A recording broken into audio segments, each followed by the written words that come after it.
Quero convidar você a se colocar em pé agora. Nós oramos, nós cantamos, e eu confesso a vocês que eu estou muito edificado nesta manhã. Deus já falou ao meu coração. Falou ao seu coração? E acredito que hoje cabe a mim, depois de todo o banquete que já tivemos aqui, trazer a parte mais gostosa, que é a sobremesa, não é? Tem cada sobremesa gostosa, não é? E Deus vai dar uma sobremesa muito boa para você sair mais edificado aqui nesta manhã. Mas antes de lermos a palavra de Deus, eu quero dizer para você, desde quando começou essa pandemia, a Igreja Batista do Brooklyn nunca fechou as suas portas. Todos os domingos, todas as quartas-feiras nós tivemos culto aqui. É bem verdade que foi um culto híbrido, presencial e online.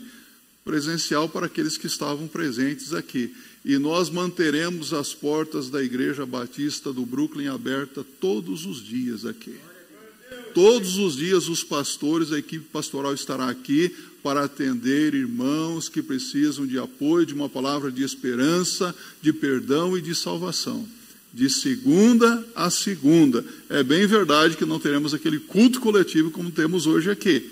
As restrições são maiores. Muito embora a Constituição nos garanta culto, o decreto federal diz que nós somos essencial, o decreto estadual também, que contradiz a medida do governador do estado, mas nós queremos dar bom testemunho da graça de Deus perante a nossa comunidade também. Entendam isso, meus irmãos? Então, nada nos impede de realizar cultos. Louvamos a Deus. É um paradoxo que estamos vivendo, um dos paradoxos da vida cristã. Nós estamos entristecidos por tantas vidas que se perderam. Mais de 300 mil brasileiros. Mas temos alegria no coração ao ver que Deus tem livrado tantas e tantas, milhões de pessoas da morte prematura. Deus tem atendido às orações das nossas igrejas. Por isso nós louvamos ao Senhor. Quero convidá-lo a abrir a sua Bíblia no Evangelho segundo escreveu Marcos, capítulo 1, versos 16 a 20. Marcos, capítulo 1, versos 16 a 20. Você pode acompanhar a leitura aí na sua Bíblia. E andando junto do mar da Galileia, viu Simão e André, seu irmão, que lançavam uma rede ao mar, pois eram pescadores. E Jesus lhes disse: vinde após mim, e eu farei que sejais pescadores de homens. E deixando logo as suas redes, o seguiram, e passando dali um pouco mais adiante, viu Tiago, filho de Zebedeu, e João, seu irmão, que estavam no barco consertando as redes, e logo os chamou. E eles, deixando o seu pai Zebedeu no barco com os jornaleiros, foram após ele. Que Deus abençoe essa palavra no seu coração. Pode se assentar. O texto que é objeto de nossa consideração sugere então o tema para a nossa reflexão, para a mensagem de hoje: pescadores de homens. Quem aqui gosta de pescar? Quem aqui já pescou muitos peixes? Quem aqui já pescou um peixão desse tamanho? Tem muitos pescadores, né, que dizem: pesquei um peixão desse tamanho. Você pensa que teve ali 1 metro, 2 metros, mas é 50 centímetros, às vezes foi uma piabinha, né? Mas pescou, né? O importante é pescar, não é verdade? Como é gostoso pescar. Meus amados irmãos, a maldade lamentavelmente continua crescendo, se espalhando por todos os lados. O pecado hoje, a impressão que temos é que vai de avião a jato, não é? E o Evangelho, temos a impressão de que o Evangelho está indo de carroça ou de carros de boi. Porque vemos a maldade proliferando aqui, ali, acolá, em todos os cantos da terra. Nós vemos muita maldade, muito vício, muita dureza de coração. Nós vemos competições, concorrências, disputas de todos os lados. Não é a situação que estamos vivendo? Dias trabalhosos, dias difíceis. Vemos que o homem se afasta cada vez mais de Deus, se afastou de Deus pela desobediência à palavra do Senhor, quando Deus disse aos nossos primeiros pais: mas da árvore do conhecimento do bem e do mal, dela não comerás, porque no dia em que dela comeres, certamente morrerás. Gênesis 2, verso 17. Nossos pais desobedeceram a Deus. O pecado entrou no mundo trazendo tanta miséria e destruição, enfermidades, doenças e a morte. E a cada dia nós vemos o homem se afastando cada vez mais de Deus pela maldade, pelo vício, pela dureza, pela desobediência. E essa distância aumenta cada vez mais, não pela vontade de Deus, mas porque o homem se afunda ainda mais no lamaçal do pecado. Parece que o homem gosta de porcaria, de podridão. E como que isso se torna muito evidente quando nós ligamos, às vezes, a TV ou navegamos pela internet. Tanta porcaria, não é? O povo paga para assistir coisa que não presta, mas se você quer levar uma mensagem de perdão, de salvação, de esperança, não tem espaço na mídia muitas vezes. Não é a realidade que nós estamos vivendo? É assim mesmo. Porco gosta de lama, não é verdade? Há muitas pessoas que estão aí envolvidas com a podridão do pecado. Entretanto, o nosso Deus é o Deus Todo-Poderoso. Amém, meus irmãos? É o Deus que sabe de todas as coisas. Deus conhece tudo. E desde a mais remota história nós vemos Deus providenciando a salvação para os pecadores perdidos. A Bíblia, a palavra de Deus, é o registro desse maravilhoso plano de salvação de Deus para os pecadores perdidos. Neste texto que nós lemos, nós vemos o Senhor Jesus Cristo chamando inicialmente 4 pescadores para serem discípulos. Jesus faz um convite, que é um chamado muito especial a esses homens. Jesus lhes diz claramente aqui: vinde após mim e eu farei com que sejais pescadores de homens. Ora, aqueles homens ouviram o chamado de Jesus, prontamente atenderam ao chamado do Senhor, deixaram suas redes, barco, ou a sua profissão secular, os seus empregados, e seguiram ao Senhor Jesus Cristo. Vinde após mim, e eu farei com que sejais pescadores de homens. Eles sabiam muito bem o que era pescar peixes. Eles conheciam como usar de estratégia, ou usar uma isca para pescar determinados peixes. Eles eram marinheiros, homens experientes no mar. E então Jesus diz: vinde após mim, e eu farei com que sejais pescadores de homens. Pescadores de pessoas. Meu desejo é que o Espírito Santo de Deus continue falando ao seu coração, mas abrindo a sua mente de tal maneira que você tenha consciência, cada um aqui individualmente, tenha consciência de que é chamado por Deus, independentemente da sua profissão, da sua atividade, é chamado por Deus para cumprir a missão que Deus tem dado na proclamação do Evangelho ao mundo que está carente de uma mensagem de esperança, uma mensagem de transformação. Que você tenha consciência de que é chamado por Deus, escolhido por Deus, não apenas para a salvação, mas para a proclamação do Evangelho. Ah, pastor, você não me conhece, eu tenho família, eu tenho emprego, eu tenho um trabalho, eu tenho responsabilidades, eu tenho planos, eu tenho sonhos. Legal, parabéns. Quero dizer para você que você é uma pessoa normal, você é gente, mas Deus tem um plano maravilhoso para você. Deus tem um projeto para a sua vida. Nós temos tantos projetos, nós temos tantos sonhos, não é verdade? Mas eu desafio você a abraçar o projeto que Deus tem para a sua vida. E esse projeto de Deus, sem dúvida alguma, é melhor do que qualquer projeto pessoal. O que este evento tão significativo nos ensina? Nós aprendemos primeiramente aqui com a palavra de Deus que Jesus chama cooperadores para fazer a sua obra. Vemos que o reino de Deus estava sendo estabelecido por Jesus e Jesus recrutando trabalhadores. Aliás, o Senhor Jesus Cristo, ele está praticamente todos os dias recrutando trabalhadores, não é?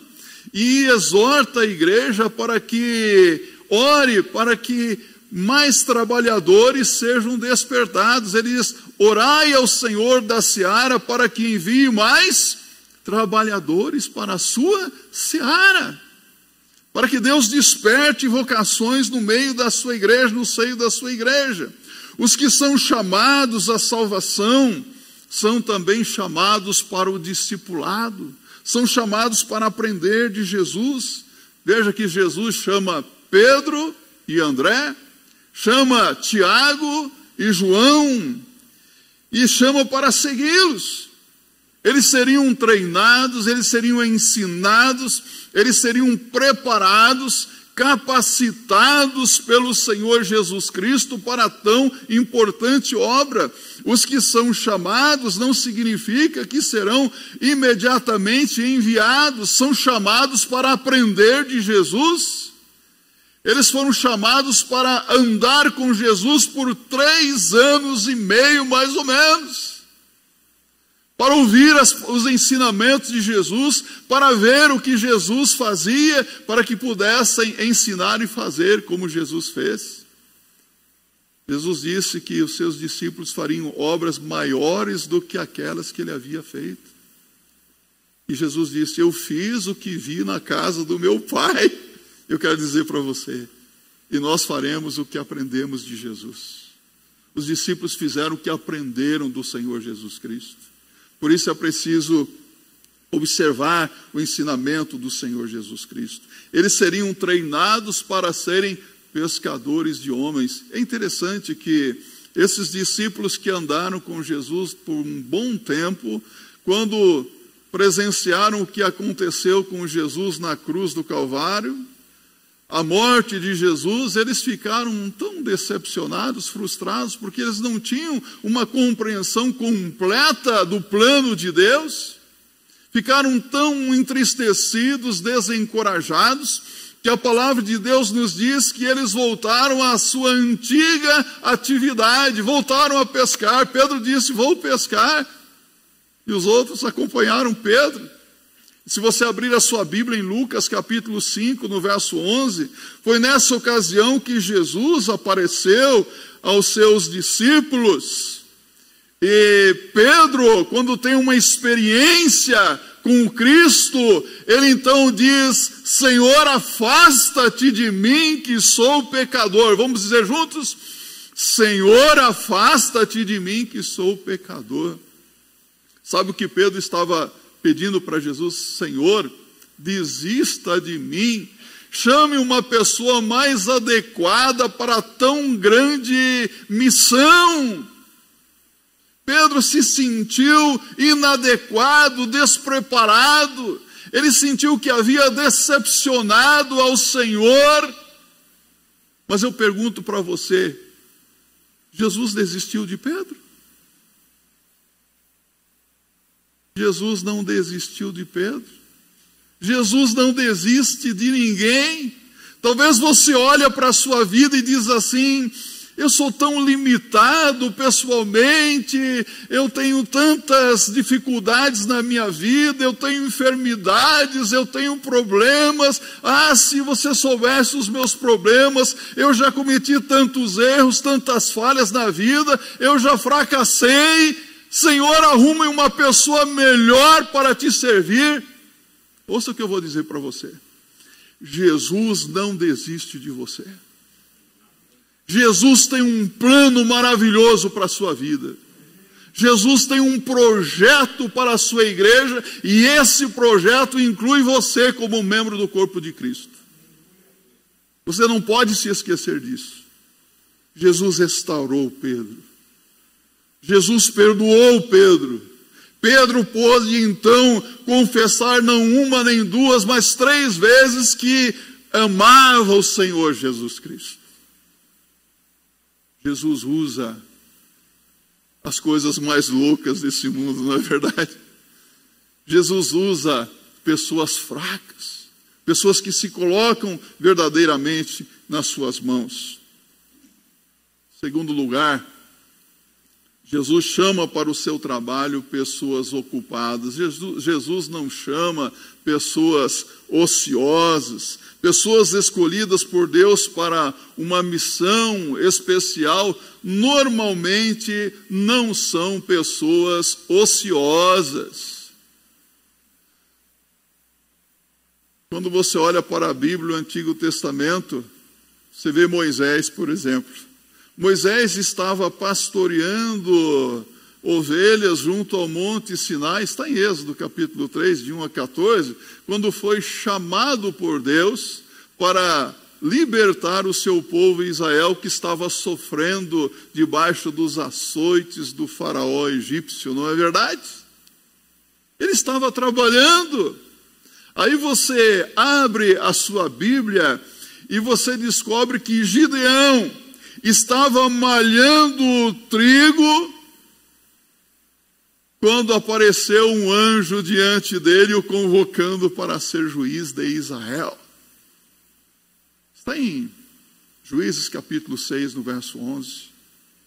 Você abre a sua Bíblia no livro do profeta Amós, Amós capítulo 7, verso 11, 12. Você vê que Amós estava cuidando de um rebanho de gado quando foi chamado para ser profeta de Deus, para levar a mensagem de arrependimento, a mensagem de libertação, de salvação para o povo.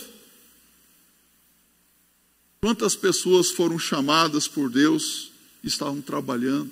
No Salmo 78, versos 70 a 72, o salmista nos fala de Davi, não é?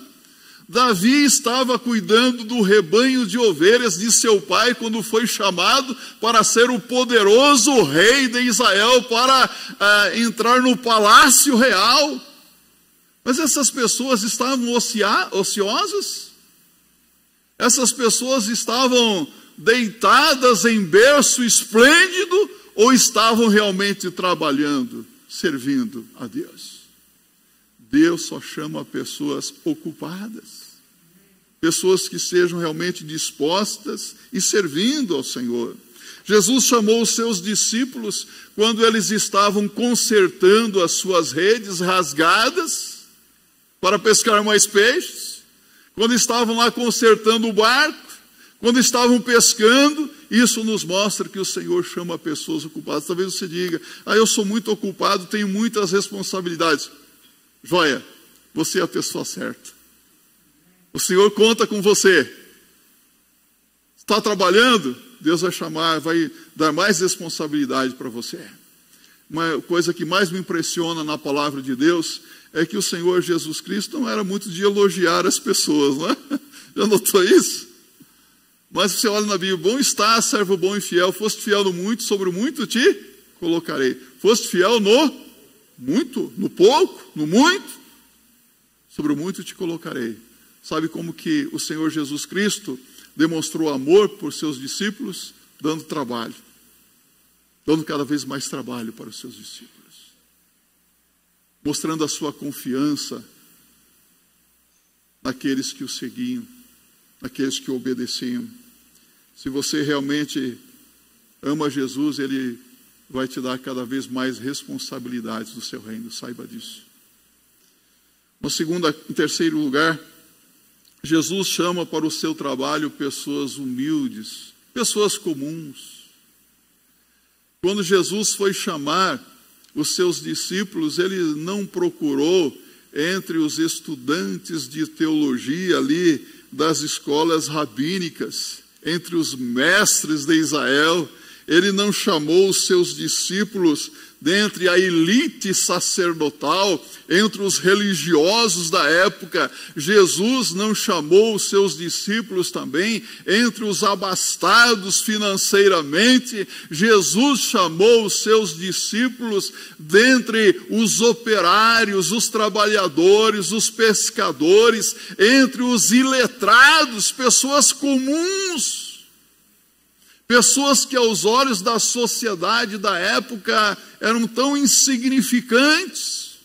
Não que pessoas cultas, pessoas que têm um bom poder aquisitivo, não sirvam, mas inicialmente Jesus chamou essas pessoas, porque eram pessoas que estavam prontas para receber a instrução, o ensinamento do mestre por excelência. A Bíblia diz em 1 Coríntios, abra sua Bíblia comigo, capítulo 1, verso 26 a 28. 1 Coríntios, capítulo 1, 26 a 28. A Bíblia diz: não são muitos os sábios segundo a carne, nem muitos os poderosos, nem muitos os nobres que são chamados. Mas Deus escolheu as coisas loucas deste mundo para confundir as sábias. E Deus escolheu as coisas fracas deste mundo para confundir as fortes. E Deus escolheu as coisas vis deste mundo e as desprezíveis e as que não são para aniquilar as que são. Impressionante isso, não é? Abraham Lincoln, um dos ex-presidentes norte-americanos, disse certa vez assim: Deus deve amar muito as pessoas simples, comuns, porque Deus fez muitas delas. Como que Deus ama as pessoas simples, as pessoas comuns? Às vezes nós nos achamos tão inadequados, não é? Ah, Senhor, eu sou tão fraquinho, quem sou eu? Vou contar uma coisa para você. Eu vim do Mato Grosso do Sul para cá para estudar teologia. Eu havia feito um curso de teologia. Fui trabalhar numa congregação da igreja lá, o Valo Velho. Conhece o Valo Velho? Fiquei 4 anos lá comendo do pão que o padeiro amassou, para não dizer outra coisa. Subia a ladeira, descia a ladeira. Um dia roubaram o equipamento de som da congregação lá. Fizemos uma denúncia, um boletim de ocorrência.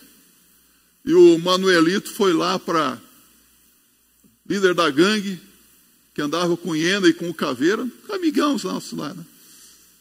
Para matar o pastor que tinha denunciado o roubo. Aquele dia o seminarista não estava lá, estava um irmão chamado João Augusto, bem simples, que era membro da igreja, ele foi pregar lá. Ele abriu João 3,16, Deus amou o mundo de tal maneira e deu testemunho dele. E no final o Manuelito foi até lá à frente e disse assim: ó, vocês me conhecem aqui, não conhecem? Sim, eu vim aqui para matar o pastor hoje. Ele fez a denúncia lá que roubaram o som aqui, mas eu ouvi a mensagem, está aqui meu 38. Hoje eu quero ser um crente em Cristo Jesus. Deus usou Luiz Augusto, era membro dessa igreja, meus irmãos. Ainda bem que eu não era pastor, né? Podia andar como seminarista lá. Mas como que Deus usa as coisas? Aí você olha para o João Augusto e olha assim: meu Deus, o João Augusto não sabe nem pregar. Sabia nem pregar aquele menino. Livrou um pastor da morte. Ganhou Manuelito para Cristo. Manuelito tinha problema de dependência química. Foi para uma casa de recuperação em Cianorte, no Paraná. Manuelito hoje é um pastor em Cristo Jesus. Que bênção, meus irmãos. Deus não usa as coisas mais loucas desse mundo? Será que Deus pode usar você? Quem sou eu? Deus usa. Quem Ele quer.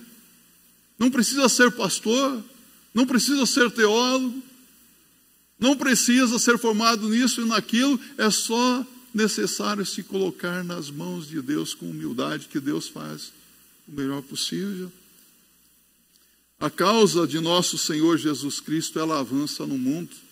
Começou com 4 humildes pescadores e se espalhou no mundo inteiro.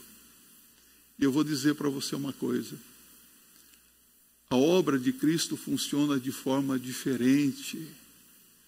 Em Zacarias capítulo 4, verso 6, a Bíblia diz, o Senhor diz: não por força nem por violência, mas pelo meu Espírito, diz o Senhor. É pelo Espírito Santo de Deus que a obra continua. Eu vou dizer para você, aquela igreja que começou com um punhado de discípulos humildes, cresceu e está espalhada no mundo inteiro e através dos séculos tem alcançado milhares e milhares de vidas. Tanto é que João, na visão que teve no livro do Apocalipse, viu uma multidão no céu que ninguém podia contar. A porta é estreita, o caminho é apertado, mas no céu uma multidão que ninguém podia contar. Compreende isso? A igreja de Jesus Cristo, que começou pequena, cresceu, se expandiu e é maior do que a ONU, é maior do que a OMS, porque eles não sabem o que estão fazendo, nem sabem como fazer as coisas, mas a igreja sabe como fazer e faz no poder do Espírito Santo de Deus. Por isso que a igreja é essencial, porque ela faz as coisas pelo poder do Espírito Santo de Deus. E ninguém consegue deter a igreja.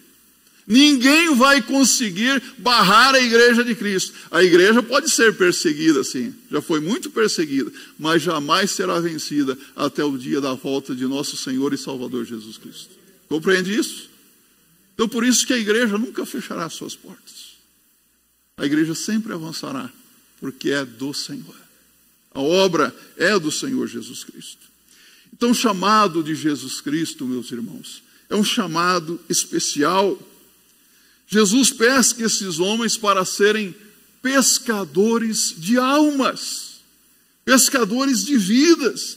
Jesus simplesmente o chama, não deu explicações, não ofereceu vantagens, dizendo: olha, você vai ser um missionário agora e você vai receber um plano de saúde top.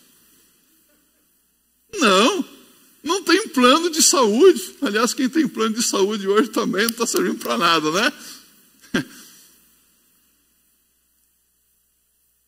Recebi informação, conheci essa pessoa, faleceu num hospital muito bom aqui de referência em São Paulo. Ele disse: olha, não se preocupe comigo não, se eu pegar esse Covid eu vou para o hospital tal, lá eles são referência lá. E ele pegou Covid, foi lá, tal, ficou no quartinho dele lá, não está bem, vai para a UTI, saiu da UTI, alta manhã. Quando ele foi sair do hospital, Portinho da Silva. Plano de saúde também não garante nada. Melhor ter a garantia do alto, não é? Melhor estar nas mãos do Senhor. Ele não ofereceu vantagem nenhuma. O chamado de Cristo é para uma relação pessoal com Ele. O chamado de Cristo é para ter intimidade com Ele. E Jesus Cristo andou com esses discípulos, comeu com esses discípulos, exortou os discípulos nos momentos de dúvida. O Senhor Jesus Cristo socorreu os discípulos nas suas aflições. O Senhor Jesus Cristo os ajudou nos momentos de fraqueza. Jesus orou com eles, Jesus orou por eles. Isso é intimidade, não é verdade? Então Jesus chama para intimidade com Ele, para comunhão com Ele. Você tem intimidade com o Senhor? Tem conversado com o Senhor? Tem andado na presença de Jesus? Tem se colocado na dependência do Senhor? Sabe, Jesus não está tão interessado naquilo que nós fazemos, mas em quem nós somos. O que nós somos aos olhos de Deus é mais importante do que aquilo que nós fazemos. Há uma diferença aqui. A vida com Cristo precede o que nós fazemos para Cristo. A vida de santidade pessoal precede o trabalho que nós fazemos para o Senhor. De nada adiante fazer isso ou aquilo, se dobrar, se desdobrar nisso ou naquilo, e não ter uma vida de intimidade com o Senhor. Não estar na presença de Deus diariamente. Ouvir a voz do Senhor, falar com Ele. Primeiro nós damos ao Senhor o nosso coração, depois nós consagramos a Ele tudo o que nós somos, tudo o que nós temos. Já entregou o seu coração para Jesus? Jesus já reina no seu coração como Senhor, como Rei da sua vida? É Ele que dirige os seus passos? É Ele o teu Salvador? Então é preciso consagrar todo o seu ser ao Senhor. Tudo que tenho, tudo que eu sou pertence a Ti, ó Deus. Então, inverter essa ordem é o mesmo que trocar a raiz pelo fruto, ou a causa pelo efeito. O chamado de Jesus Cristo exige pronta e imediata resposta. Os discípulos não discutiram, não duvidaram, não perguntaram quais seriam os benefícios, as vantagens, eles prontamente atenderam ao chamado do Senhor Jesus Cristo. Uma pessoa deve deixar tudo para trás para seguir ao Senhor Jesus Cristo. Renunciar tudo, romper com o que precisa ser rompido. Isso não é fácil, não é? Há momentos em que o Senhor Jesus Cristo exige que renunciemos ao trabalho, renunciemos à família. Não é deixar de amar a família, mas colocar Cristo em primeiro lugar, porque há pessoas que amam mais o pai, a mãe, o filho, a filha, o marido, a esposa, do que o Senhor Jesus Cristo. Em primeiro lugar, a Deus. Quem você ama em primeiro lugar na sua vida? Renunciar, romper com muitas coisas, romper com o passado.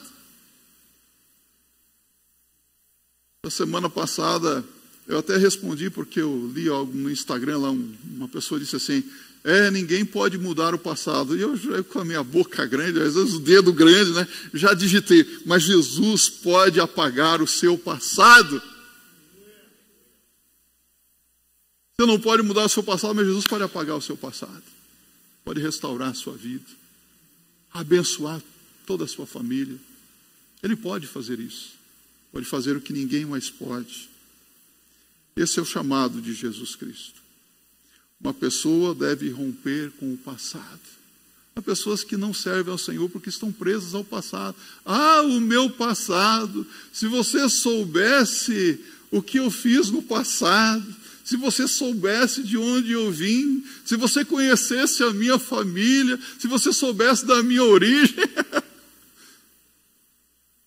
se você soubesse o meu passado, eu não seria seu pastor. O quê, pastor? É verdade. Eu sou filho de um bêbado. Eu nasci num lar totalmente desestruturado. Mas Deus restaura, não é verdade? E Deus, pela sua graça e misericórdia, usou uma humilde costureira para levar o evangelho aos seus filhos. E mais tarde o bêbado se converteu. E 6 meses depois morreu. Não morreu, foi para o céu. Quem é que faz isso? Deus. Deus age. Então não fique olhando para o seu passado. Olhe para o que Deus pode fazer em você, através de você. Quantas vidas Deus pode abençoar através da sua instrumentalidade. Sabe, o tempo do verbo aqui está no futuro. Seguir a Cristo ainda não é ser enviado, isso vem depois. É Jesus quem faz pescadores de homens, é Jesus quem ensina, é Jesus quem capacita, é Jesus quem prepara. O Espírito Santo de Deus em nós nos capacita para tão importante obra. Jesus não apenas os capacitou com palavras, mas também com exemplo. Jesus foi o exemplo para esses discípulos. Aqueles iletrados pescadores haveriam de revolucionar o mundo e revolucionar. Tanto é que quando ele chega, se não me engano, em Antioquia, o povo disse: aqueles que têm revolucionado o mundo chegaram também até nós. Aqueles que têm agitado o mundo chegaram também até nós. Como que Jesus usou esses homens e Ele pode usar você? Você olha para Simão, indeciso, impetuoso, vacilante, mas se tornou um intrépido apóstolo do Senhor Jesus Cristo. Olha para João, filho do trovão. João era bravão. Se tornou discípulo amado. Como que Deus muda, não é? Jesus transformou. O vaso é de barro, mas o poder é de Deus. Os instrumentos são frágeis, mas a mensagem é poderosa. A mensagem é transformadora. É o Evangelho que muda as pessoas. O poder não está no homem, o poder está no Evangelho, na mensagem que ele leva. Se as coisas não funcionam, não estão funcionando, o problema nunca está na mensagem. Talvez esteja no homem que comunica a mensagem. E é preciso, então, rever a vida diante de Deus. O chamado de Cristo para pescar homens é de consequências eternas. Pescar homens significa arrebatá-los do fogo do inferno, tirá-los das trevas para a luz, arrebatá-los das mãos do valente para a liberdade, do reino das trevas para o reino da luz, da potestade de Satanás para Deus. Você conhece pessoas que estão hoje presos nas mãos do valente, do diabo, precisando de liberdade? Será que Deus pode usar você para arrebatar essas vidas das mãos do valente para Deus, para a verdadeira liberdade que é em Cristo Jesus? A missão deles não era mais pescar peixes, mas pescar homens. Ganhar almas para Cristo. Quantos aqui já ganharam almas para Cristo? Que alegria! Eu não vou perguntar quantos aqui nunca ganharam uma alma para Jesus. Não quero constranger ninguém. Mas há pessoas que nunca tiveram a alegria de ganhar uma vida para Jesus Cristo. Mas, lamentavelmente, há pessoas dentro das nossas igrejas que já mandaram muitas pessoas para o mundo, para fora, por causa da sua vidinha tão cheia de pecados. A Bíblia diz em Provérbios 11, verso 30, que quem ganha almas é sábio. Já ganhou uma alma para Jesus? Quem sabe ainda nesse ano, que ainda está apenas começando, tem muita água para passar por debaixo da ponte durante 2021. Esse ano não está perdido, não. Tem muita vida perdida que pode ser ganha para Jesus Cristo através da sua instrumentalidade. Sabia disso? A Bíblia diz em Daniel, capítulo 12, no verso 3, quem a muitos conduz à justiça brilhará como as estrelas do firmamento. Deus recompensará aqueles que ganham almas para Jesus. Deus está chamando você hoje, não para ganhar dinheiro, mas para ganhar almas para Jesus. O melhor negócio, o melhor investimento é investir em vidas, em almas para Cristo Jesus. Pense nisso. Tudo aqui é passageiro. A pescaria aqui, tem muita gente que gosta de pescar, né? Tem um irmão aqui na igreja, não vou dizer que o nome dele é Vaguinho. Alguém aqui já ganhou o peixe do Vaguinho? Levante a mão. Oh, dezenas aqui. Ele sai para pescar nos dias de folga, nas férias, e traz o freezer lá lotado de peixes, peixes de todos os tipos, né? Mas é um hobby, é um passatempo, uma maneira de distrair. Agora, pescar almas para o Senhor Jesus Cristo não é hobby, não é passatempo, não.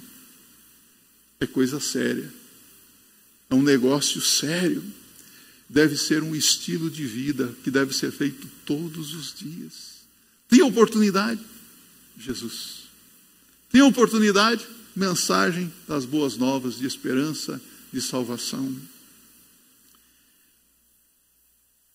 Eu quero então perguntar para você. Jesus faz o chamado. Vinde após mim e eu vos farei que sejais pescadores de homens. Esse chamado é para você. Você pode dar uma resposta evasiva, você pode apresentar alguma desculpa para o Senhor, dizendo: Senhor, eu sou pai de família, eu sou mãe, eu sou dona de casa, eu sou filha, eu tenho responsabilidade, eu sou filho, eu tenho uma profissão, eu tenho muitos projetos, eu tenho os planos, eu tenho sonhos. Não posso, mas você pode simplesmente tomar a decisão de seguir a Cristo, estar com Cristo, andar com Cristo, aprender de Cristo, ser capacitado, preparado por Cristo para ganhar vidas para o seu reino. E isso através até mesmo da sua profissão.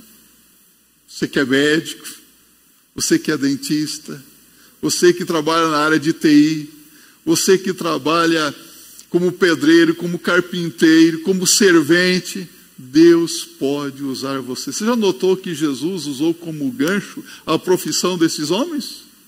A profissão deles? Pescadores. Vinde após mim, eu farei com que sejais pescadores de homens. Como pescar? Usando o método certo. Só que, quando você vai pescar um peixe, você tem que ter uma isca certa, não é? Quem pesca almas para Jesus não usa de engano. Sabe o que faz? Anuncia a verdade do Evangelho. Proclama a verdade, porque é a verdade que salva, a verdade que transforma.